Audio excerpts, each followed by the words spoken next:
The whispering woods and a stolen glimpse. The scent of damp earth and pine needles grew stronger with each step Elara took, a stark contrast to the sterile air of the tower. She clutched the rough woolen cloak tighter around her, its familiar scratchiness a small comfort against the unfamiliar chill of the encroaching evening. The Alpha King had granted her an hour, no more, in the small walled garden that bordered the edge of the Whispering Woods, a concession that felt both generous and cruelly brief. He stood a few paces behind her, a silent sentinel, his presence a heavy weight she was becoming accustomed to. Today, however, she tried to ignore it, letting her gaze sweep over the gnarled roots that clawed at the garden's stone wall, the ancient trees beyond looming like watchful giants. The wind, a constant companion in this isolated place, carried a different tune here, a rustling whisper that seemed to speak in secrets. "They call it the Whispering Woods," she murmured, more to herself than to him, her voice barely audible above the wind's soft sigh. "Indeed," came his deep rumble. "Legends say the spirits of the lost reside within its depths, sharing their forgotten tales with those who listen." Elara turned, a flicker of surprise in her eyes. It was a rare thing for him to offer more than a clipped answer. "And do you listen, Alpha King?" His gaze met hers, a depth of contemplation she couldn't quite decipher. "I have learned to discern the truth from the wind's embellishments." He paused, then gestured towards a patch of vibrant crimson berries clinging to a thorny bush near the wall. "Do you know those?" She stepped closer, her fingers hovering near the clusters. "Moonberries. My grandmother used to make a tonic from them for restless sleepers." A pang of longing, sharp and unexpected, pierced her. Her grandmother, her village, the life she'd known before this, all felt like a distant dream. The Alpha King watched her, his expression unreadable, a skill useful in these lands. The hour passed too quickly. As the last sliver of sun dipped below the horizon, painting the sky in hues of bruised purple and orange, he signalled their return. Elara took one last deep breath of the wild air, a rebellious spark igniting within her. She wanted more than this guarded glimpse. Later that night, the moon a sliver of silver in the inky sky, Elara found herself pacing her small chamber. The scent of pine still clung to her clothes, a tangible link to the outside world. The thought of the Whispering Woods, its secrets and its proximity, gnawed at her. She knew the risks, the king's strictures, the ever-present guards, but the yearning for freedom, even a stolen moment of it, was a potent force. A faint scratching sound at her window drew her attention. Her heart leaped. It was an owl perched on the narrow sill, its large eyes reflecting the moonlight. A wave of nostalgia washed over her. Owls had been frequent visitors to her childhood home. As she watched, the owl hooted softly, then took flight, soaring towards the dark expanse of the woods. An idea, reckless and exhilarating, bloomed in her mind. The moonberries. She remembered a small, loose stone in the garden wall, just above the berry bush. If she could reach it, perhaps. She waited until the guards' footsteps faded down the corridor, their rhythmic patrol a familiar lullaby of her captivity. With painstaking care, she pulled a loose floorboard near her hearth, revealing a small, forgotten space beneath. Inside, she found a coil of thin, strong rope, left by a previous occupant perhaps, or simply overlooked. A surge of desperate hope filled her. Hours later, cloaked and careful, Elara was out. The chill night air bit at her exposed skin, but the adrenaline coursing through her veins kept her warm. She moved with an agility born of necessity, scaling the sheer face of the tower with the rope, her fingers finding purchase in unseen cracks and crevices. The descent into the garden was a controlled slide, the rope burning her palms. The whispering woods loomed, a darker mass against the pre-dawn sky. Her heart hammered against her ribs, a frantic drumbeat of fear and excitement. She knew the king would be furious if he discovered this. The thought sent a shiver down her spine, but it wasn't enough to stop her. She needed to know. She followed the winding, almost invisible deer trails, the sounds of the forest amplifying in the quiet. The rustling of leaves, the distant hoot of an owl, the unseen scurry of small creatures. Each sound felt magnified, a living symphony. Deeper into the woods, the trees grew denser, their branches interwoven, forming a canopy that blocked out the stars. Then she saw it, a faint glow, pulsing with a soft, ethereal light, emanating from behind a cluster of ancient, moss-covered stones. Curiosity overriding caution, she crept closer, her breath catching in her throat. It was a pool, not of water, but of shimmering liquid light, reflecting the unseen stars above. Around its edges, symbols glowed, etched into the smooth rock, symbols she recognized from the forbidden texts her people had whispered about, texts that spoke of ancient power, of the very fabric of existence. The air around the pool hummed with an almost palpable energy, a vibration that resonated deep within her bones. As she stared, transfixed, a figure emerged from the depths of the woods, moving with a silent grace that spoke of practiced stealth. It was a woman, her face obscured by a deep hood, but her posture, her deliberate movements, radiated an undeniable authority. She carried a small, intricately carved wooden box. The woman knelt by the glowing pool, her movements precise and ritualistic. She opened the box, revealing a single iridescent feather, shimmering with all the colors of the rainbow. With a solemn reverence, she dipped the feather into the liquid light, holding it there until it seemed to absorb the pool's luminescence. Then she looked up, directly towards Alara's hiding spot. Panic seized Alara. Had she been seen? The woman's gaze was piercing, unsettling, as if she could see not just Alara, but the very secrets held within her. Alara froze, her muscles locked with terror. The woman held the glowing feather aloft, then with a swift, almost imperceptible movement, brought it to her lips and whispered. The words were not audible, but Alara felt them, a resonant echo in her mind, a sense of immense power, ancient knowledge, and a chilling certainty of something profound and dangerous unfolding. The woman then closed the box, the feather now glowing faintly within. Without another glance, she melted back into the shadows of the woods, disappearing as silently as she had arrived. Alara stayed hidden for a long time, her heart still thundering. The glowing pool remained, its light a beacon of profound mystery. She had stumbled upon something far greater, far more dangerous than a simple secret. She had glimpsed a fragment of the truth, a truth that felt both terrifying and exhilarating. The Whispering Woods had indeed shared a tale that would change everything. The climb back to the tower was a blur of fear and determination. She was back in her room before the first hint of dawn, the rope hidden, the floorboard replaced. But the image of the glowing pool, the mysterious woman, and the iridescent feather was seared into her mind. She had seen too much, and now she knew there was no turning back. A tower of silence. The heavy oak door, banded with cold iron, thudded shut with an unnerving finality, echoing the hollowness in Alara's chest.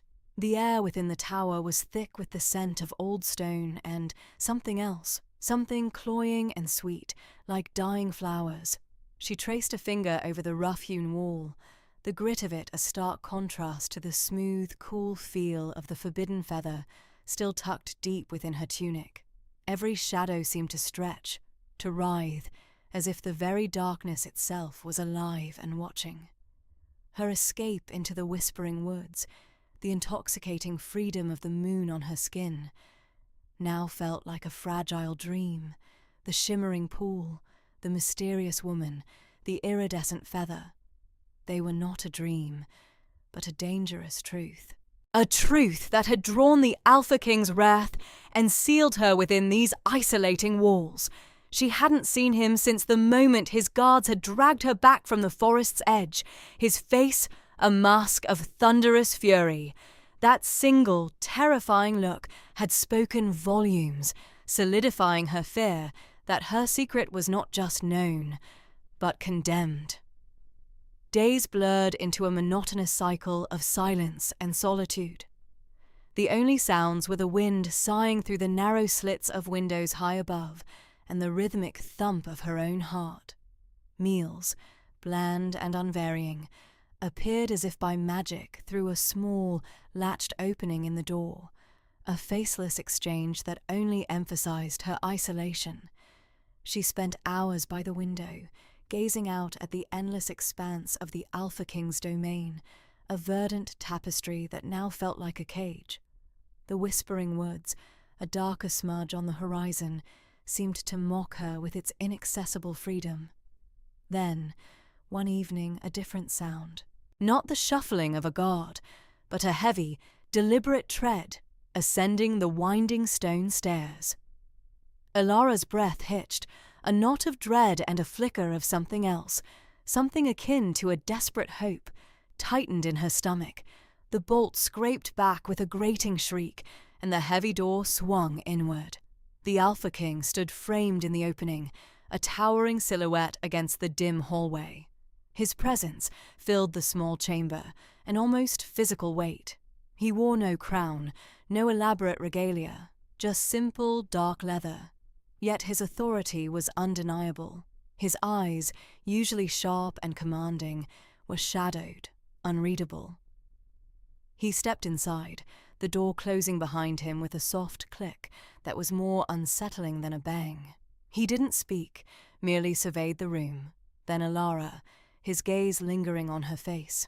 The silence stretched, fraught with unspoken accusations and a strange burgeoning intimacy that made Ilara's skin prickle. "You defied me," he finally said, his voice a low rumble, devoid of its usual roar. It was not a question. Ilara clutched the feather, its hidden warmth a small comfort. "I sought freedom," she whispered, her voice reedy in the oppressive quiet. He took a step closer, then another, until he was only an arm's length away. The scent of pine and something uniquely his, a wild, untamed aroma, filled her senses. "Freedom from what, Ilara? From safety? From the very protections I've afforded you?" His tone held a dangerous edge, yet beneath it, Ilara detected a tremor of something else. Disappointment? Concern? She met his gaze, refusing to cower. From a cage, from a life dictated by fear and shadows. His jaw tightened. "The shadows are there for a reason, to protect you from what lies beyond their reach." He paused, his eyes narrowing. "You saw something, didn't you? In the woods. Something beyond the ordinary." Her heart hammered against her ribs. This was it, the confrontation she'd feared. She remained silent, her hand instinctively going to the feather. He saw the movement, his eyes suddenly sharp, fixed on her chest. "What did you find, Ilara?" he demanded, his voice dropping to a near whisper, yet imbued with an intense power. "What secret do you carry?" The air crackled, the feather pulsed beneath her tunic, a faint warmth radiating through the fabric. This was not just about defiance, it was about the ancient power she had witnessed, a power that could reshape their world or shatter it. The weight of it, the terrible beauty of it, pressed down on her. She had a choice: remain silent and perhaps stay imprisoned forever, or reveal a truth that could either free her or condemn them both. The secret, heavy and vibrant, was a living thing between them. It demanded to be spoken. The Alpha King's gaze. The heavy oak door thudded shut behind Ilara, the sound echoing the finality of her situation. The Alpha King, Lyra, had banished her to the highest chamber of the northern spire, a forgotten tower jutting from the castle's craggy perimeter like a petrified finger. Her cell was sparsely furnished. A narrow cot, a rough-hewn table, and a single, unlit hearth. The only window, a tall, arched slit, offered a sliver of the world she was no longer permitted to roam. Below, the castle grounds were a patchwork of greens and greys, a stark contrast to the vibrant, untamed Whispering Woods that now shimmered in the distance, a forbidden dream. Days bled into nights. Ilara paced, a caged animal, the feather from the Whispering Woods clutched tight in her hand. Its iridescent sheen seemed to pulse with a faint light, a beacon of defiance in her silent prison. She replayed the scene in the throne room, Lyra's eyes, the colour of twilight, burning with an unreadable intensity as he demanded to know the feather's origin, its power, his refusal to believe her insistence that it was merely a beautiful find had been absolute. On the third day, the heavy door groaned open, startling her. Lyra stood framed in the doorway, his silhouette imposing against the dim hall. He wore no crown, no ceremonial furs, just a simple leather tunic, making him seem less a king and more a hunter. His gaze, however, was as sharp and unwavering as it had been in the throne room, sweeping across the small room before settling on her. "Still clutching it, I see," he rumbled, his voice a low growl that vibrated through the quiet chamber. He didn't enter fully, remaining on the threshold, a barrier between them. Ilara's chin lifted. "It is mine, a memento of my last moments of freedom." A muscle twitched in his jaw, freedom that nearly cost you your life, and potentially the lives of us all. His eyes narrowed, fixed on the feather. "What did you find in those woods, Ilara? What did that feather tell you?" "It told me nothing," she retorted, her voice trembling despite her resolve. "It merely felt important." He scoffed, a humourless sound. "Important? You think I would imprison you for a mere feeling?" He finally stepped inside, closing the door behind him with a soft click that resonated like a shot. The air grew heavy, thick with unspoken questions and simmering tension. He moved to the window, his back to her, and gazed out at the distant woods. The elders have spoken of signs, of an ancient power stirring, a power that could shatter the fragile peace we've built. Ilara watched him, a knot of apprehension tightening in her stomach. "I know nothing of ancient powers, only that the woods called to me." He turned, his eyes piercing. "The woods call to no one. They are a place of silence, of death, unless—" He took a slow step towards her, then another. "Unless you possess something that draws them to you." He stopped within arm's reach, his presence overwhelming. The scent of pine and faint wood smoke, uniquely his, enveloped her. "Tell me, Ilara, what makes you different?" She instinctively recoiled, a shiver running down her spine. "I am not different. I am just me." His gaze dropped to the feather, then back to her eyes. "There is more to you than you admit, or perhaps more than you understand." He reached out, his fingers brushing the feather she held. A jolt, like static electricity, passed between them. His eyes widened imperceptibly, a flicker of surprise in their depths. He didn't snatch the feather, didn't demand it. He merely observed, his touch light, almost reverent. "The feather, it hums," he murmured, his voice softer, less accusatory. "A faint vibration. Can you feel it?" Ilara nodded, her breath caught in her throat. She had always felt it, a subtle thrum against her palm, but she dismissed it as her imagination. To hear him acknowledge it, to feel his touch amplify it, was unsettling. He withdrew his hand, his gaze thoughtful. "This is no ordinary feather. And you, Alara, are no ordinary woman. The elders will want answers. And I need to understand." He paused, his eyes searching hers. A vulnerability she hadn't expected surfacing briefly in their depths. "Until I do, this tower is your sanctuary. And your prison." He turned and strode towards the door, leaving her alone once more with the hum of the feather and the echo of his words. The silence that followed was heavier than before, laden with a new, inexplicable connection that had sparked between them, a fragile thread woven into the fabric of their forced proximity. Alara looked at the feather, then at the closed door, a strange mixture of fear and burgeoning curiosity stirring within her. The Alpha King's gaze had not just questioned her, it had seen something within her she herself had yet to comprehend. A small gift, a tiny hope, the silence of the northern spire was a living thing, pressing in on Alara from all sides. 3 days had bled into 4, then 5, each indistinguishable from the last, save for the subtle shift of shadows across her stone floor. Her small circular room offered no view of the world beyond its thick, unyielding walls. The only window was a narrow slit high above, providing a sliver of pale sky and a teasing glimpse of distant, jagged peaks. She spent hours tracing the rough-hewn mortar lines with her eyes, a fruitless attempt to find a pattern, a meaning, anything to distract from the gnawing loneliness. The feather, the source of her imprisonment, lay on a rough-hewn wooden table. It shimmered with an inner light that seemed to pulse faintly, almost in rhythm with her own heartbeat. Lyra had left it, perhaps as a reminder of her predicament, or perhaps, she dared to hope, as a sign that he hadn't forgotten its enigmatic power, or hers.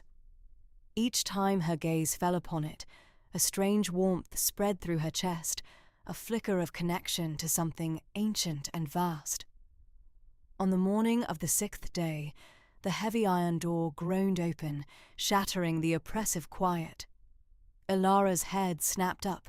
It wasn't Lyra, but a stern-faced female guard, her eyes dark and unreadable. The woman placed a small, crudely carved wooden bird on the table beside the feather, its wings spread as if in flight. No words were exchanged. The guard merely met Alara's gaze with a cold, unwavering stare before turning and closing the door with a dull thud. Alara stared at the bird.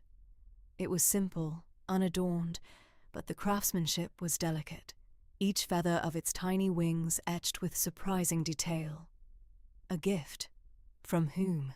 The guards were not permitted to speak to her, much less offer trinkets. Her fingers trembled as she picked it up.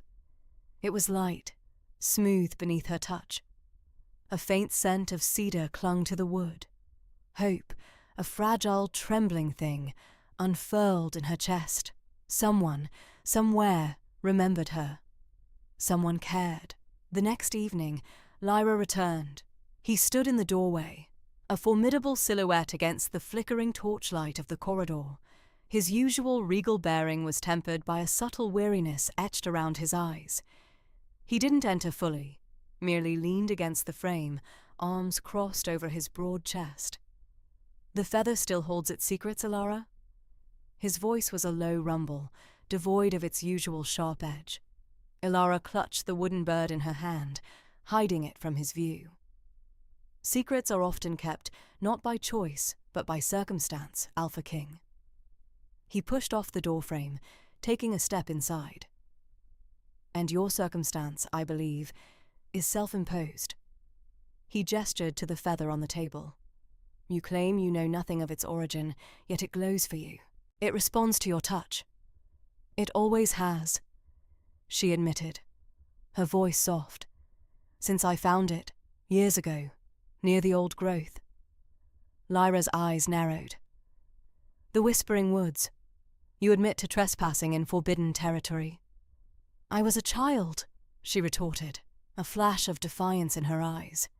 "Curiosity led me, not malice." He studied her, a long, assessing gaze that made her feel exposed. "The bird," he said, his voice flat, his gaze fixed on her clenched fist. "Who gave it to you?" Ilara hesitated, a sudden chill replacing the earlier warmth. Had the guard been punished? Was this a test? "One of your guards. This morning." Lyra's jaw tightened. "No one is permitted to communicate with you, Ilara, beyond basic provisions. That guard will be dealt with." "No!" Ilara stepped forward, her heart pounding. It was a small thing, a kindness. She said nothing, simply left it. His eyes, usually a piercing gold, softened almost imperceptibly. He looked at the wooden bird, then back at her. "A small gift, a tiny hope," he murmured, his voice losing its edge of command. "A dangerous thing in a place like this, Ilara." "Perhaps," she countered, meeting his gaze squarely, "but a necessary one." He walked to the table, his presence filling the small space. He reached out, not for the feather, but for the wooden bird in her hand. His fingers brushed hers as he gently took it. He turned the little carving over, his thumb tracing the tiny wing. "It is well made. A wolf, I think." Ilara's breath hitched. A wolf, he saw it, not just a bird. A wolf flying, the symbol of the Lycanthian royal line, the winged wolf, reimagined. A message, then. But from whom? And what did it mean? Lyra looked at her, a strange emotion flickering in his golden eyes. "It seems you have an admirer, Ilara, and that, I assure you, complicates matters further." He placed the wooden wolf on the table beside the feather, a silent acknowledgement of its significance. "You are not as alone as you believe." A flicker of something akin to concern crossed his features. "Or perhaps, you are in more danger." He turned abruptly and left, the heavy door closing behind him, leaving Ilara with the unsettling weight of his words and the newfound mystery of the wooden wolf. The next morning, another small gift appeared. This time it was a smooth, grey riverstone, nestled beside the wooden wolf. On its surface, a single delicate flower had been etched, not a symbol of power nor of flight, but simply a flower. A message of tenderness, of quiet beauty, in a harsh world, hope. A fragile bloom began to unfurl in Ilara's heart, even as the shadow of danger deepened. Sketches of a secret. The riverstone, cool and smooth beneath her thumb, had been followed by yet another clandestine offering, a small leather-bound sketchbook. It appeared one morning, nestled beside her meagre breakfast, a faint scent of pine needles clinging to its worn cover. Ilara's fingers traced the intricate, almost hidden carving of a single watchful eye on its spine before she opened it. Inside, the pages were filled with delicate charcoal sketches, not of wolves or forests, but of her. The first drawing was a profile, her hair falling across her shoulder as she stared out the window, a look of longing etched on her features. The next captured her hands, clasped together, the glowing feather tucked between her palms. There were sketches of her reading by the flickering lamplight, her brow furrowed in concentration, and one of her sleeping, a serene vulnerability in her posture. Each drawing was intimate, observant, revealing a depth of attention that both thrilled and unnerved her. This wasn't just admiration, it was a quiet, intense study. Lyra's next visit was a week later, his presence a sudden chill in the air, despite the warmth of the sun outside. He strode in, his gaze sweeping the room, lingering on the window, then her. He noticed the sketchbook almost immediately, lying open on her cot, displaying a half-finished sketch of her own eye, large and shadowed. "Another gift, Ilara." His voice was low, devoid of its usual sharp edge, but a dangerous undercurrent rippled beneath the surface. He picked up the sketchbook, his fingers brushing the charcoal dust. "This one is ambitious." He flipped through the pages, his expression unreadable. The silence stretched, taut and thick with unspoken questions. He stopped at a page depicting her in mid-laugh, her head thrown back, a rare moment of unguarded joy. A muscle in his jaw twitched. "You have a secret admirer with a keen eye for detail," Lyra finally said, his voice flat. He closed the book with a soft thud. "And a complete disregard for the rules. This isn't a trinket, Alara. This is a record, a history, and a threat." Ilara met his gaze, refusing to flinch. "Perhaps it's a distraction," she suggested, her voice steadier than she felt. "Or perhaps it's a message that I am not as isolated as you wish me to be." Lyra's eyes narrowed, a flicker of something unreadable passing through them. "You tempt fate, Alara, and those who aid you tempt a harsher one." He held the sketchbook out to her, but didn't release it immediately, their fingers brushing. A jolt, like static electricity, passed between them. "Do you know who it is?" He pressed, his voice barely a whisper. Ilara shook her head. "No. I only know they are close." Lyra held her gaze for another long moment, searching, assessing. "The guards on this tower are to be rotated out. The new ones will be less sympathetic to artistic inclinations." He released the sketchbook, his hand lingering for a fraction of a second longer than necessary. "Be careful, Ilara. Your burgeoning connections are a double-edged sword." With that, he turned and left, the heavy door thudding shut behind him, leaving Ilara alone with the silent testimony of the sketches. She spent the next few days poring over the drawings, searching for clues, a hidden signature, anything that would reveal her mysterious benefactor. She paid closer attention to the guards who delivered her meals, trying to discern a flicker of recognition, a telltale glance, but they remained impassive, their faces masks. The tension in the tower tightened palpably. The air hummed with an unspoken watchfulness, a sense of impending change. One evening, as dusk painted the sky in shades of bruised purple and orange, Ilara discovered a loose thread in the binding of the sketchbook. Picking at it, she found a tiny, folded piece of parchment tucked within. Her heart hammered against her ribs. She carefully extracted it. Unfurling it, she saw a single, crudely drawn symbol, a winged wolf, identical to the one carved on the small wooden bird. Beneath it, a single word: soon. The message was both a promise and a warning. It solidified the identity of her secret helper, confirming it was the same guard who had left the wooden bird. But it also hinted at a more immediate, perhaps dangerous plan. The anonymity was gone, replaced by a direct, if cryptic, communication. The stakes had just been irrevocably raised. The isolation was truly broken, but the freedom remained elusive, perhaps now even more perilous. The first words.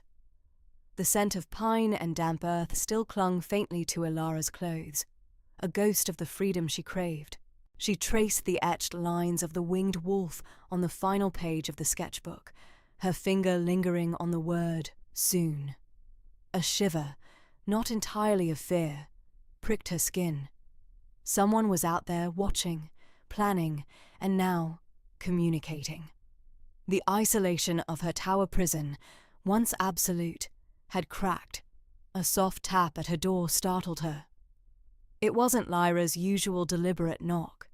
This was hesitant, almost furtive. Ilara quickly tucked the sketchbook beneath her mattress, her heart thrumming against her ribs. The door creaked open, revealing a young woman, barely older than Ilara herself, with wide, apprehensive eyes and hair the color of midnight. She carried a tray, not the usual gruff guard, but a servant girl. Ilara had seen her a few times, flitting through the castle corridors, a silent shadow. "Here's your supper," the girl whispered, her voice a reedy murmur.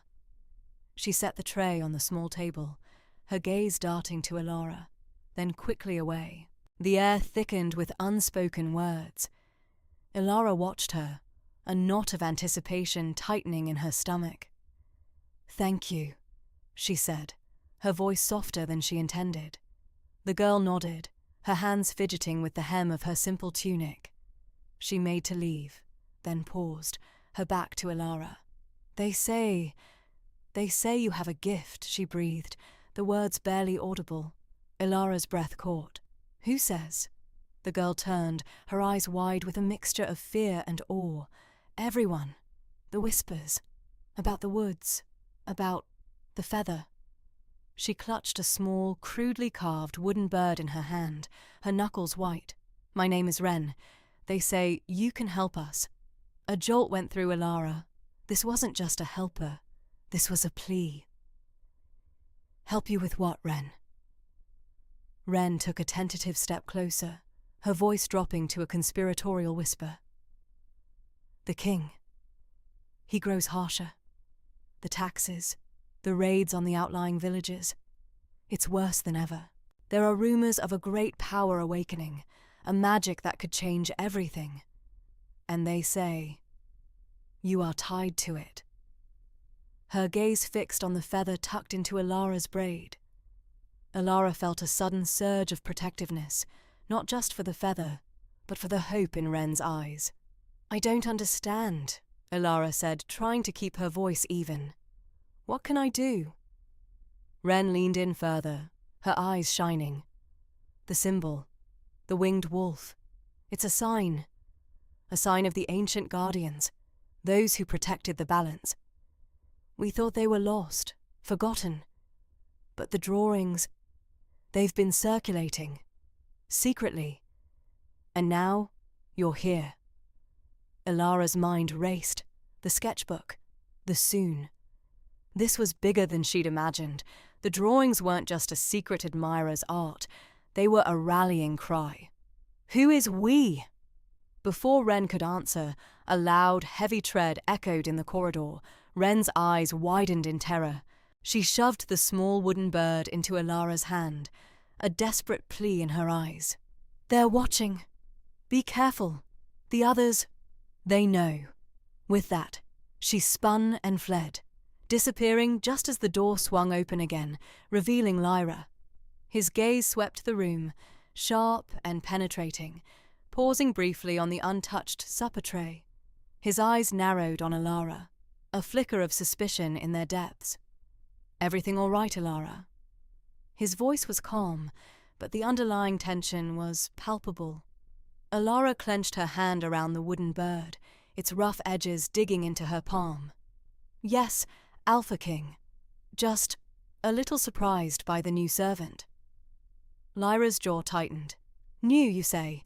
She's been here for months. Perhaps your isolation is dulling your memory." His eyes lingered on her hand, which she instinctively pulled back. "What is that you're holding?" Ilara's heart hammered. She knew he saw everything. "Nothing. Just a splinter from the table." She managed a small, convincing wince, hoping to distract him. He stalked closer, his large frame filling the small space. His scent, a mix of pine and something uniquely animal, filled her senses. He reached out, his fingers brushing against her knuckles, then closing around her hand, gently but firmly prying it open. His thumb stroked the smooth, carved wood of the bird. A wave of dread washed over her. He recognized it. "A wren," he murmured, his gaze lifting to meet hers. His eyes were unreadable, but a dangerous glint flickered within them. "An interesting choice.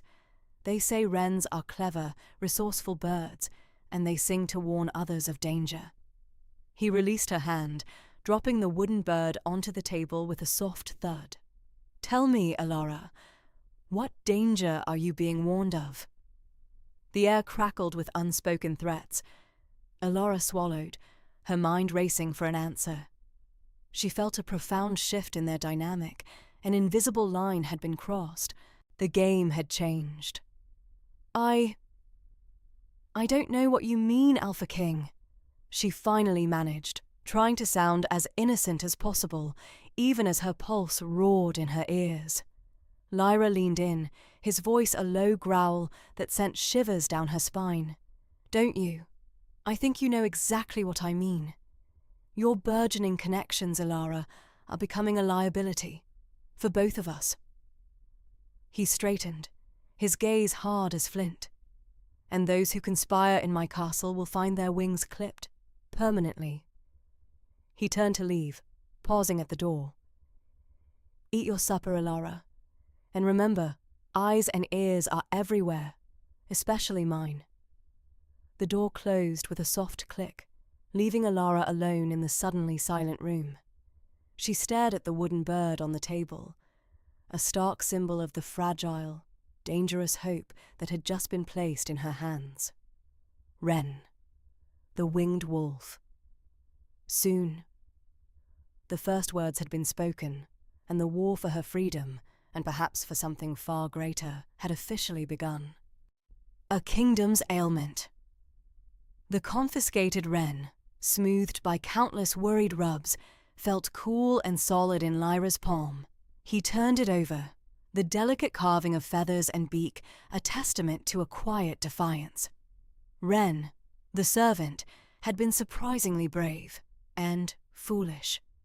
The king's chambers, usually a sanctuary of controlled power, now felt charged with an unsettling energy, the air thick with unspoken truths. He tossed the wooden bird onto his massive oak desk, where it landed with a soft thud amongst scrolls of ancient decrees and maps of his shrinking kingdom. Lyra's gaze drifted to the window, the moon a sliver of silver against the black velvet sky. A kingdom's ailment, his advisors called it, this creeping malaise that had begun with the fading magic and now threatened to unravel the very fabric of their society. He had tried everything. Rigorous training for his guards, stricter laws, even a short-lived campaign to reclaim the northern territories that had only resulted in further depletion of his resources. Nothing stemmed the tide of discontent, the whispers of a forgotten magic, a lost time. He paced the length of the room, his boots silent on the plush wolf pelt rug. Ilara. Her name, a soft hum in his thoughts, was both a promise and a threat. She was the epicenter of this new tremor, a conduit for something ancient and powerful. He had seen the way the feather pulsed in her presence, felt the prickle of latent energy in the air when she was near. He wanted to understand, to harness it, to use it to heal his ailing kingdom. But her defiance, her stubborn refusal to yield, was a constant challenge to his authority. A discreet knock at the door broke his reverie. "Enter," Lyra commanded, his voice regaining its usual regal timbre. A guard, his face etched with fatigue, stepped in, bowing low. "My king, the perimeter patrols have reported unusual activity in the Whispering Woods, shadow figures moving with unnatural speed, and a strange light. Deep within." Lyra's jaw tightened. "More of the rogue wolves?" he asked, though he knew the answer before it was spoken. The rogue packs, once a nuisance, had become increasingly bold, their numbers swelling with disgruntled members of his own pack, driven out by hardship and fear. "We believe so, Your Majesty. But the light, it was unlike anything seen before. Faint, ethereal, then gone." Lyra dismissed the guard, his mind racing. The woods, long dormant, were stirring, and with it, the whispers of the prophecy, the one linking a unique soul to a resurgence of magic, a tipping point for their world. He walked back to the desk, his fingers tracing the delicate lines of the wooden wren. Wren, the servant, had spoken of Ilara's gift of a coming magic. Was it connected to the strange light in the woods? He knew he couldn't ignore these signs. He needed to speak with Ilara, to delve deeper into her secrets, to understand the true extent of her power. He needed to control it, to guide it, before it consumed them all. He reached for a heavy iron key, its surface cold and worn. It was the key to Ilara's tower. His steps through the castle corridors were purposeful, each click of the key against his armor a punctuation mark in his resolve. The tower, a sentinel against the night sky, loomed ahead. The isolation of Ilara's cell was meant to break her, to force her to reveal her secrets. Instead, it seemed to be a crucible, forging something stronger, more resilient. He unlocked the heavy iron door, the screech of metal echoing in the silent stairwell. The air in her small chamber was cool, carrying the faint scent of dried herbs. Ilara sat on her cot, her back to him, her shoulders slumped. The feather, vibrant and iridescent, lay beside her on the rough wool blanket. She didn't startle at his entrance, didn't turn to acknowledge him. The silence stretched, thick with unspoken accusations and burgeoning expectations. "Ilara," he began, his voice surprisingly gentle. "We need to talk." She slowly turned. Her eyes, usually alight with defiance, now held a deep weariness. "About what, Alpha King?" Her voice was soft, devoid of its usual bite. "My crimes? My gift? Or perhaps the rising tide of discontent in your kingdom?" Lyra felt a jolt of surprise. She knew. She understood more than he had given her credit for. "You speak of my kingdom's ailment as if you have a cure," he challenged, stepping further into the room. Her gaze met his, unwavering. "Perhaps I do, but you are not ready to hear it." Her hand, almost unconsciously, reached for the feather, her fingers brushing its soft barbs. A faint, almost imperceptible shimmer of light pulsed from it, a silent heartbeat in the stillness of the room. Lyra's eyes narrowed, his resolve hardening. He would not be deterred. He would uncover her secrets, for the sake of his people, for the sake of his crumbling kingdom. He would make her speak. "Then make me ready, Ilara, before it's too late for us all." Whispers of a cure. The scent of ozone, sharp and metallic, clung to the air of Ilara's cell, a phantom echo of the magic she'd unwittingly unleashed. Lyra, his face a mask of calculated intent, watched her with an unsettling intensity. "The Whispering Woods," he began, his voice a low thrum that vibrated through the silence, "have been active. More active than they've been in centuries. Reports speak of a surge, a sudden bloom of dormant energy. Coincidentally, this aligns precisely with the moment your gift manifested." He paced the confined space, a predator circling its prey, though his gaze never left her. "You know something, Ilara. Something about the ancient magic, about its ebb and flow." Ilara met his stare, a defiant spark in her eyes. "I know nothing more than what you've seen," she retorted, her voice steadier than she felt. "The magic simply is. It chose me." Lyra stopped, his eyes narrowing. "Or it chose you for a reason, a purpose. My kingdom is dying, Ilara. The land withers, the wells run dry, the very essence of our people fades. Prophecies speak of a unique soul, a tipping point. And now, you appear. You are either a curse or a cure, and I intend to discover which." He gestured to a small, intricate device resting on a nearby table, a delicate cage of woven metal and crystal, humming with a faint, almost imperceptible energy. "My mages have been working tirelessly. This device, they believe, can help us understand your magic, perhaps even direct it." A cold dread coiled in Ilara's stomach. Direct it? What does that even mean? "To stabilize it," Lyra clarified, his voice softening, a dangerous charm in his tone. "To harness it, to prevent it from consuming you, or worse, tearing my kingdom apart." He moved closer, his presence commanding. "Imagine, Ilara. Not only the freedom you crave, but the power to heal this land, to restore what has been lost. You could be a savior, not merely a prisoner. The words were tempting, a siren's song promising salvation.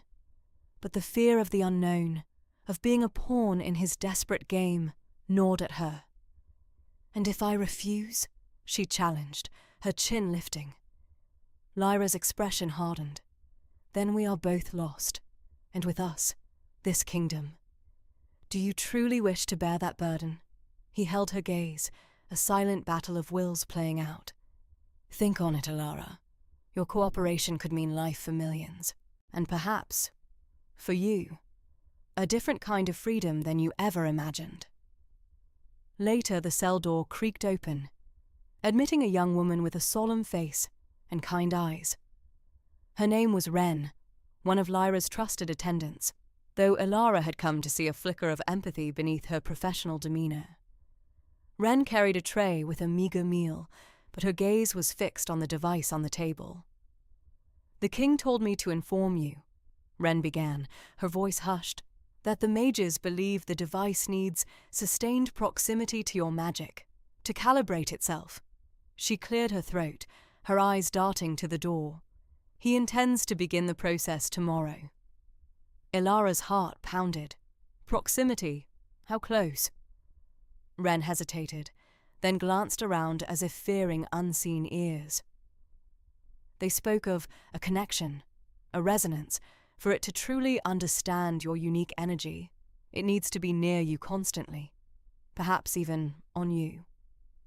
A wave of revulsion washed over Alara. To be constantly bound, constantly monitored, her very essence a tool for Lyra's ambition. "What if it hurts me?" Wren wrung her hands. "They say it's designed to be harmless, a conduit, not a drain, but ancient magic is unpredictable, and the king is desperate." She placed the tray down, her voice dropping to a whisper. "There are whispers among the castle staff, Alara, of a cure, a way to restore the land without such drastic measures. But it's a forbidden topic." Alara leaned forward, her interest piqued despite her fear. "A cure? What kind of cure?" Wren looked around again, her face pale. "They speak of a forgotten ritual, a bond with the land itself, a sacrifice, they say, but not of life, of ego, of power. To truly listen to the land, not to dominate it." Her eyes met Alara's, a desperate plea in their depths. "The king won't hear of it. He believes only control can save us. But perhaps there are other ways that don't involve this." She gestured vaguely at the magical device, a silent condemnation. "Be careful, Alara. Your gift, it's powerful, and those who seek to control it will stop at nothing." With that, Wren hurried out, leaving Alara alone with the humming device and the unsettling whispers of a forgotten cure. The walls of her cell suddenly felt more constricting, the path ahead more perilous. Shadows in the court candlelight danced across the rough-hewn stone of Lyra's war chamber, throwing grotesque, shifting shadows that mirrored the turmoil in his mind. He paced the worn flagstones, his gaze fixed on the sprawling map of Eldoria. His finger traced the creeping tendrils of the whispering wood's blight, a cancerous stain spreading across his domain. On a nearby table, the intricate lattice of polished obsidian and gleaming silver, the device hummed with a subtle, almost imperceptible thrum. His advisors, a grim assembly of wizened elders and ambitious young strategists, watched him, a potent cocktail of apprehension and expectation in their eyes. "The blight quickens its pace," Rorik, an elder whose voice grated like dry leaves, finally declared. "Crops wither. Streams turn to poison. The people, they whisper of ancient curses." Lyra halted, turning to face them, his expression a fortress of resolve. "Whispers offer no salvation. Alara and her singular connection to this surge might." He gestured toward the device. "With this, We can harness the raw magic she emanates, not merely contain it. We will redirect its flow, mend the ravaged land, and in doing so, secure our future." Kyle, a younger advisor, cleared his throat, the sound a nervous rustle. "Your Majesty, tethering a human to a magical conduit, the risks are uncharted. What if she shatters? What if the power consumes her? Or us? The alternative is Eldoria's certain demise," Lyra countered, his voice a razor's edge, slicing through the rising murmurs of doubt. "I have scoured the ancient texts, consulted every scholar. This is our sole viable path. She claims kinship with the land, to comprehend its tongue. This device will lend her the voice to speak its healing." He could feel the room's tension, a palpable fear of the unknown, of Alara's forbidden magic. Yet beneath it, a desperate sliver of hope glimmered. He had to sway them, not just with logic, but with unwavering conviction. He too had to believe. Later, in the solitary quiet of his study, the weight of his decision pressed in. The device's schematic lay unfurled on his desk, its intricate runes and energy conduits an impenetrable enigma to all but a select few. He ran a hand over the cool parchment, Wren's words echoing in his memory, a sacrifice of ego, to bond with the land. The thought gnawed at him. He knew the ancient texts hinted at such a ritual, a profound surrender to magic's untamed heart. But it was a path cloaked in myth, demanding a level of self-abnegation he wasn't sure he possessed or even trusted. The device, however brutal in its mechanics, promised control, a veneer of scientific understanding. A soft rap at the door startled him. It was Wren, her usually composed features now etched with an unfamiliar urgency. "Your Majesty, I bring troubling news." Lyra motioned her in, a prickle of unease snaking up his spine. "Speak freely, Wren." "Rumours are circulating through the lower courts, whispers concerning Elara's lineage. Someone is deliberately propagating tales of her connection to the ancient bloodline of the Winged Wolves, claiming she is destined to usurp your reign." Lyra's jaw tightened. The bloodline, a legend, revered and feared in equal measure. "Who instigates this?" Wren hesitated, her gaze darting to the study's shadowed corners. "I suspect Lord Valerius. He has been uncharacteristically active, cultivating support among the disenfranchised families, subtly stoking unrest. He outwardly champions tradition, yet his true motives, they remain perpetually veiled." Valerius. Lyra recalled the nobleman's veiled questions during the council meeting, his insistence on a harsher, more conventional approach to the Blight. He seeks to discredit Elara, to portray her as a greater threat than she already is, to turn the people against her, and by extension, against my solution. "Indeed," Wren confirmed. "He paints her as a harbinger of chaos, a demon sent to unravel Eldoria. Should these rumours gain traction, it could incite rebellion, forcing your hand to execute her rather than harness her power." Lyra slammed his fist on the desk. "He attempts to undermine my authority, wielding the fear of ancient magic as his weapon.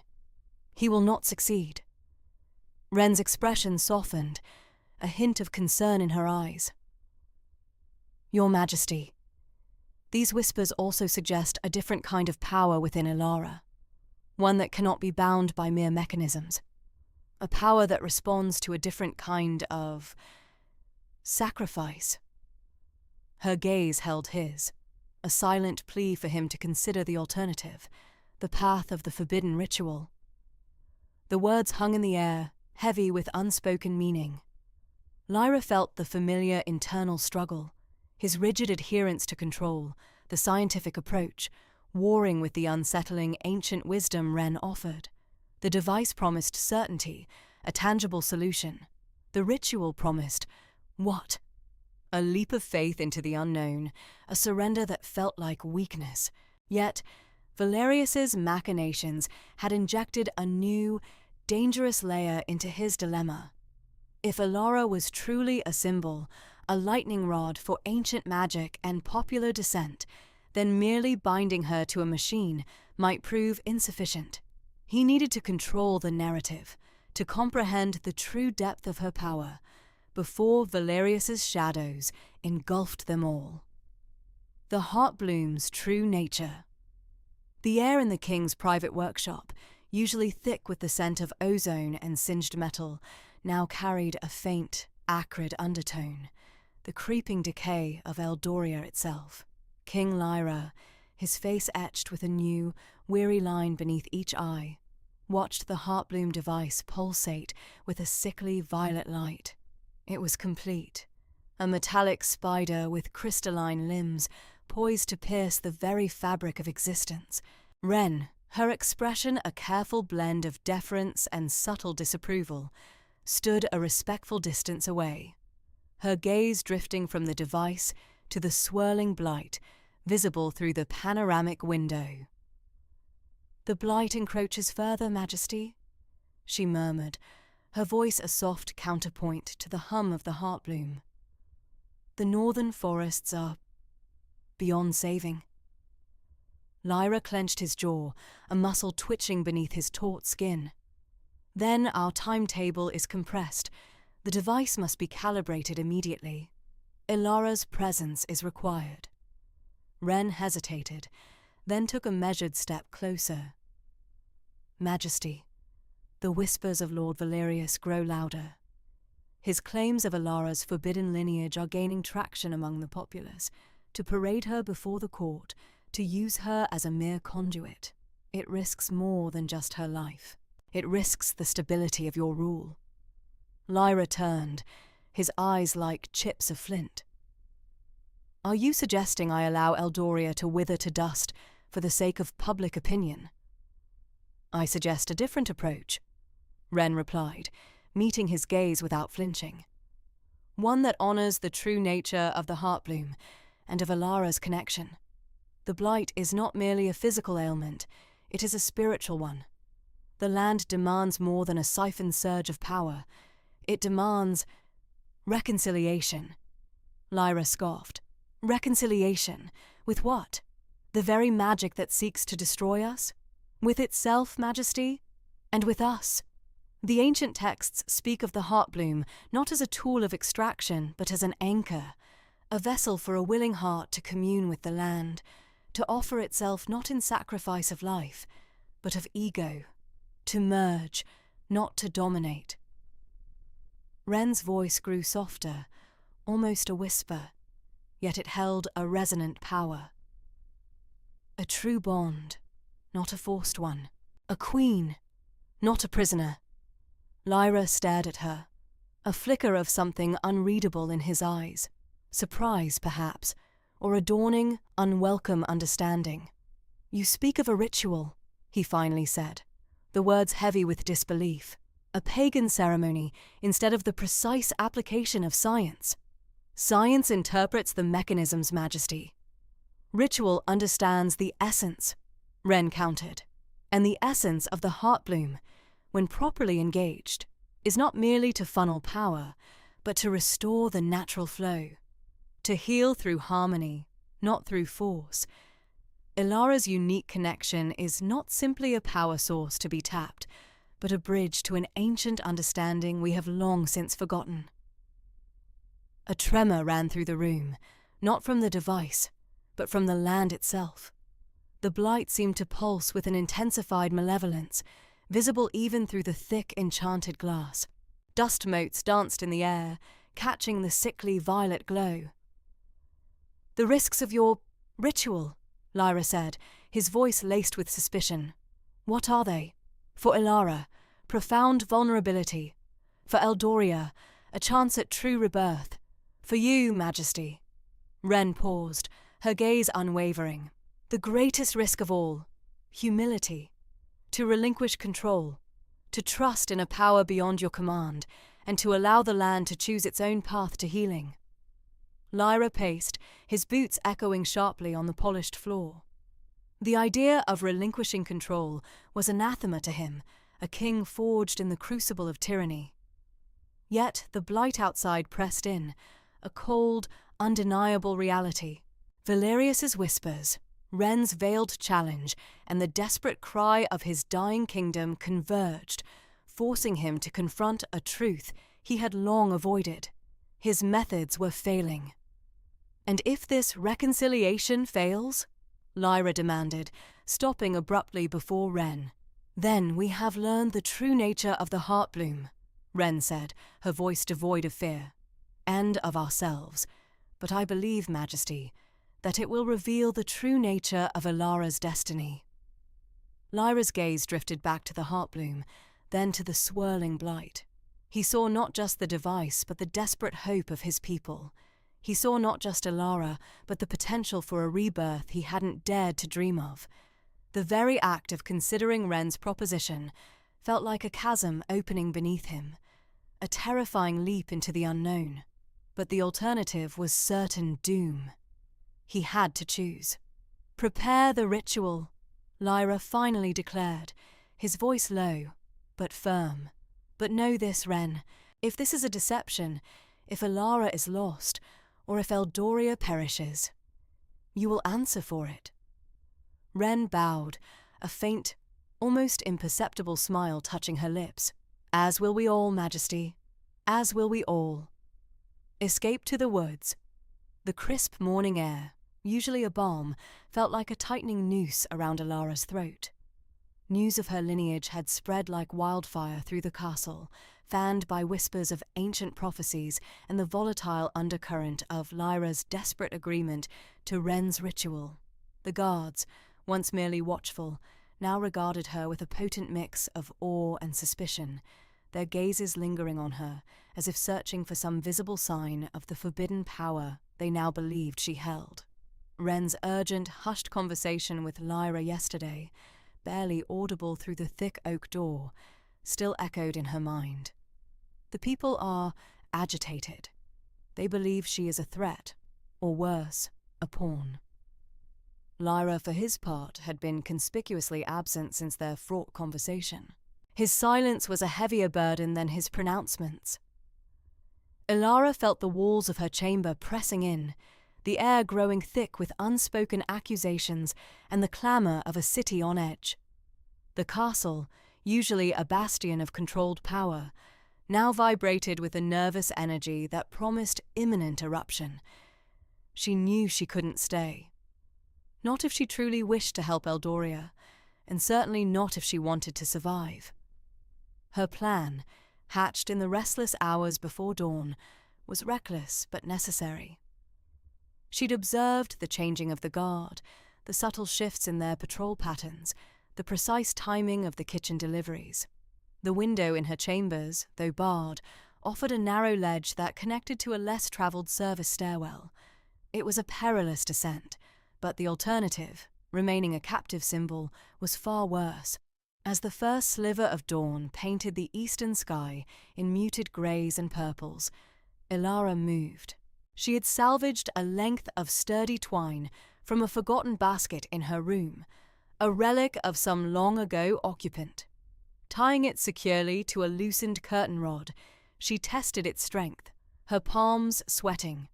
The drop was considerable, but the stone facade offered enough purchase for her small, agile hands and feet. She slipped through the window, the cool morning breeze a shock against her skin. Below, the castle grounds were still mostly deserted, a few early risers moving like shadows. She rappelled down, each footfall a prayer, each handhold a testament to her resolve. Her muscles screamed, but the image of Eldoria's dying forests, Lyra's strained face, and the terrified whispers of the people propelled her onward.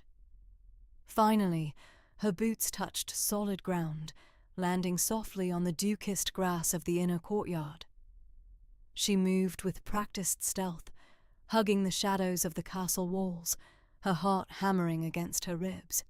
The main gates were heavily guarded, an impossible feat. Her objective was the smaller, seldom-used West Gate, a relic from a forgotten era that led directly into the ancient forest bordering the castle lands. As she neared the gate, a sudden burst of shouts erupted from the castle's main courtyard. "She's gone! The prisoner has escaped!" Panic flared, sharp and cold, but Alara forced it down. This was it. She pushed harder, her breath coming in ragged gasps.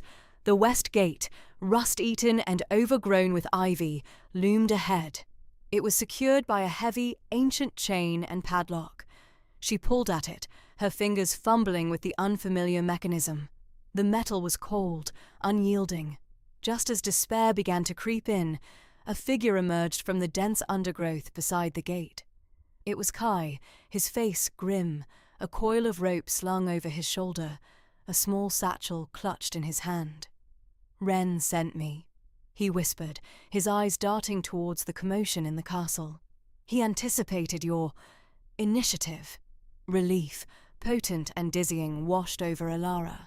Kai quickly produced a set of lockpicks, his movements fluid and practiced. In moments, the ancient lock clicked open. The heavy gate groaned as he pushed it inward, revealing the dark, welcoming expanse of the forest beyond. "Go," Kai urged, pulling her through. "They'll be searching the main roads. Head for the Whisperwood. There's a hidden glade I know of, safe for now." He pressed the satchel into her hands. "Provisions, and a small blade, for protection." Before Alara could voice her thanks, a guard's cry echoed from the direction of the gatehouse. "There! By the West Gate! Run, Alara!" Kai commanded, his voice raw with urgency. He slammed the gate shut, the heavy chain rattling back into place.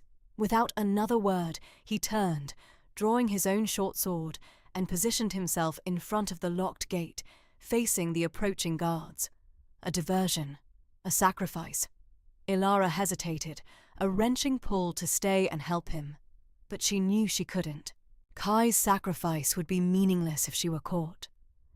She plunged into the shadowed depths of the Whisperwood, the scent of damp earth and pine needles filling her lungs, the sounds of distant shouts and the clash of steel fading behind her as she ran deeper into the embrace of the ancient trees. Freedom, or perhaps just a different kind of imprisonment, awaited. Confrontation at the Heartbloom. The forest floor, a tapestry of damp earth and fallen leaves, muffled Alara's every step. She pushed deeper into the Whisperwood, the canopy above a dense emerald lid that permitted only fractured slivers of moonlight to pierce through. Kai's sacrifice, a searing image in her mind, fueled her resolve. She couldn't let his bravery be in vain. The pack he'd given her was heavy, but the weight of expectation was heavier still. Hours blurred into a grueling march. The sounds of the forest, the rustle of unseen creatures, the hoot of an owl, the distant cry of some nocturnal predator were a constant, unsettling chorus. She pressed on, her body aching, her mind a whirlwind of fear and purpose. Ren's instructions had been clear. Reach the Heartbloom, a clearing deep within the Whisperwood, a place of ancient power. Finally, as dawn began to paint the eastern sky in hues of rose and gold, the trees receded. Before her lay a circular glade, vibrant with an otherworldly glow. In its centre, an enormous tree dwarfed all others, its bark a swirling mosaic of silver and jade. From its very heart, a luminous flower, pulsing with soft, golden light, bloomed. This had to be the Heartbloom. As Alara stepped into the clearing, a figure emerged from the shadows beneath the ancient tree. Ren. Her face was etched with worry, but a flicker of relief crossed her features at the sight of Alara. "You made it," Ren breathed, her voice a fragile whisper. "Kai!" Alara's throat tightened. "He created a diversion. He didn't make it out." Ren's eyes welled, but she quickly blinked back the tears, her resolve hardening. "He knew the risks. His sacrifice will not be forgotten." She gestured toward the glowing flower. "The Heartbloom. It's a place of convergence, of profound energy. "You'll be safe here, for a time." Before Ilara could respond, the air grew heavy, crackling with a familiar, chilling power. The leaves on the surrounding trees rustled violently, though no wind stirred. A shadow detached itself from the deeper woods, lengthening, solidifying. King Lyra. He strode into the clearing, his obsidian armor gleaming in the pre-dawn light, his eyes, usually cold and calculating, now burning with a furious intensity. Behind him, 4 of his elite guards fanned out, their weapons drawn, forming a menacing perimeter. "Ilara." Lyra's voice was a low growl, laced with a dangerous edge. "Did you truly believe you could escape me?" His gaze swept over Ren, then returned to Ilara, lingering on the subtle glow that now emanated from her skin, mirroring the Heartbloom's light. "And you, Ren, a traitor, playing at rebellion." Ren stepped forward, placing herself subtly between Lyra and Ilara. "She is no prisoner, Lyra, and I am no traitor. I am loyal to Eldoria, to its true future, not to your dying regime." Lyra let out a short, humorless laugh. "My regime is Eldoria, and your defiance will cost you dearly." He took another step closer, his eyes fixed on Ilara. "The power you wield, it's a blight, a corruption. I will not allow it to fester."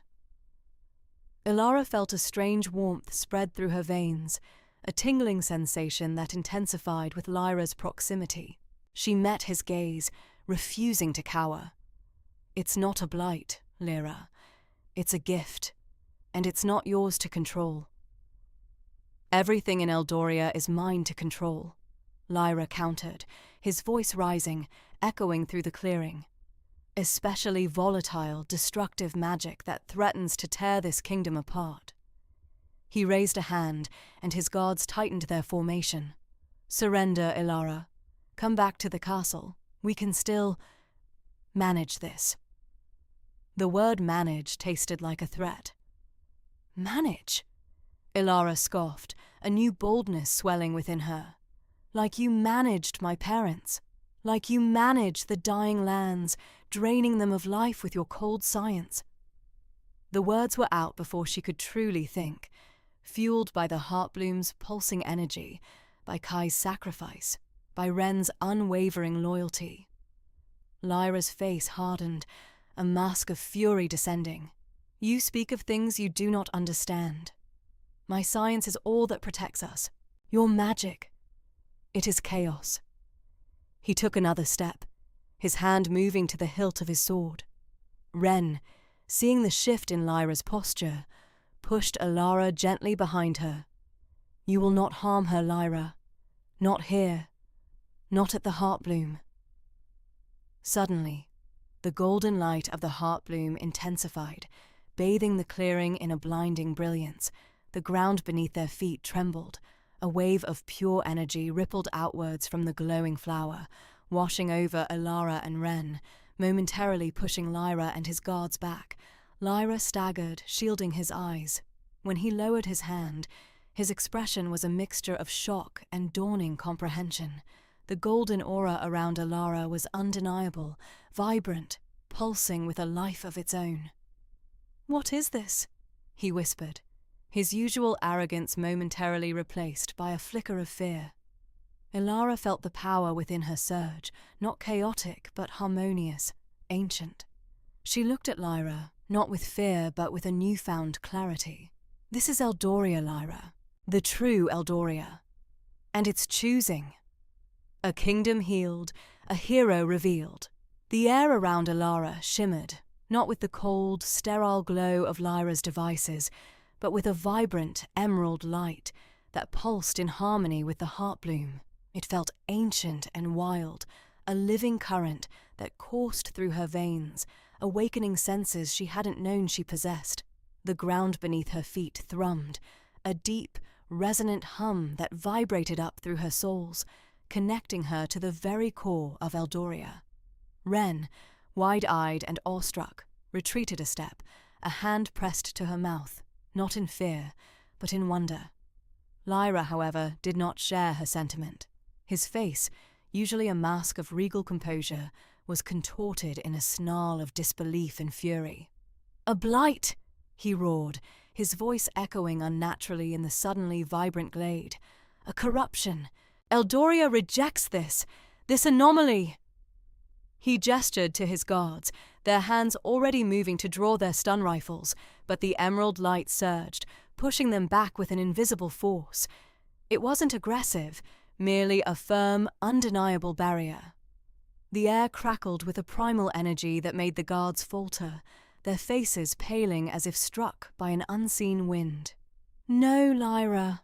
Ilara's voice resonated, not from her vocal cords, but from somewhere deeper, a harmony with the heartbloom itself. "Eldoria embraces it. It embraces me." As she spoke, the heartbloom responded, its central petals unfurling further, releasing a wave of luminescence that washed over the glade. The withered patches of earth around them began to subtly shift, a faint green blush returning to the parched soil. Tiny, almost imperceptible sprouts pushed through the cracked earth, reaching for the light. Lyra stumbled back, his eyes fixed on the rejuvenating ground. "Impossible," he whispered, the conviction draining from his voice, replaced by a tremor of doubt. "My instruments, my studies, they proved what you wanted to believe," Ilara countered, her voice growing stronger, imbued with the clarity of newfound understanding. That magic was a disease, a variable to be controlled, contained. But magic is life, Lyra. It is Eldoria's heartbeat, and you have been trying to silence it. She extended a hand, and a tendril of emerald light reached out, not to harm, but to hover, shimmering before Lyra's stunned face. He flinched, but did not recoil entirely. It was a testament to the sheer magnetic force radiating from Ilara, holding him captive. Ren, tears streaming down her face, let out a joyful cry. She rushed forward, not towards Ilara, but towards a patch of earth where a tiny, vibrant bluebell had just unfurled. She knelt, tracing its delicate petals with a trembling finger. It's real," she sobbed, looking up at Ilara, her eyes shining. "The stories, they were true." The heartbloom's light intensified, and from its core, a faint, ethereal melody began to rise, a song without words that resonated deep within the chest.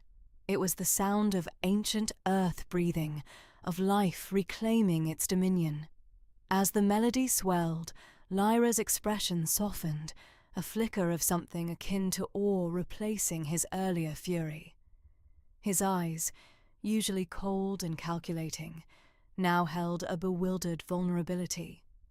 He looked from Ilara to the revitalized glade, then back to Ilara, as if seeing her for the first time. Suddenly, a disturbance rippled through the glade's newfound tranquility. A chorus of growls erupted from the tree line, and the guttural snarls of Lyra's trained hunting wolves echoed through the clearing. They burst into the glade, their eyes glowing with an unnatural crimson light, their jaws slavering. They were genetically enhanced, a product of Lyra's scientific ambition, bred for relentless pursuit and capture. "Ilara, look out!" Ren cried, scrambling to her feet, instinctively positioning herself between Ilara and the approaching beasts. Lyra's guards, momentarily stunned by Ilara's power, snapped back to attention, raising their rifles, but Ilara merely extended both hands, and the emerald light surged, forming a shimmering emerald dome around herself and Ren. The wolves, instead of crashing into the barrier, yelped and veered away, their crimson eyes dimming as they recoiled from the pure energy.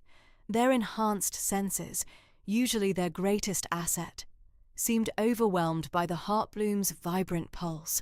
They whimpered, confused and disoriented, before retreating into the shadows of the forest. Lyra watched, his jaw slack. The wolves, his most formidable creation, had been repelled not by force, but by the sheer essence of life itself. The scientific certainty he had built his reign upon began to crumble around him. "This isn't a blight, Lyra," Ilara said, her voice now softer, but no less powerful. The emerald dome shimmered and then receded, leaving the glade bathed in the heartbloom's gentle glow. "It is the cure, and you, Alpha King, are part of the illness that plagues Eldoria." Her gaze was direct, unwavering, and for the first time, Lyra met it not with defiance, but with a dawning comprehension, a shadow of humility touching his regal features. The weight of his kingdom's dying heart seemed to settle upon his shoulders, heavy and undeniable. The fight had drained from him, replaced by a deep, unsettling stillness. The heartbloom pulsed once more, a final, emphatic beat. The ancient melody faded, leaving behind a profound silence, broken only by the gentle rustle of newly invigorated leaves. Ilara stood, not as a prisoner, but as a conduit, a living testament to Eldoria's magic. The air hummed with a promise of renewal, a kingdom healed, and a hero revealed. The true struggle, however, had only just begun. The king had seen, but would he truly understand?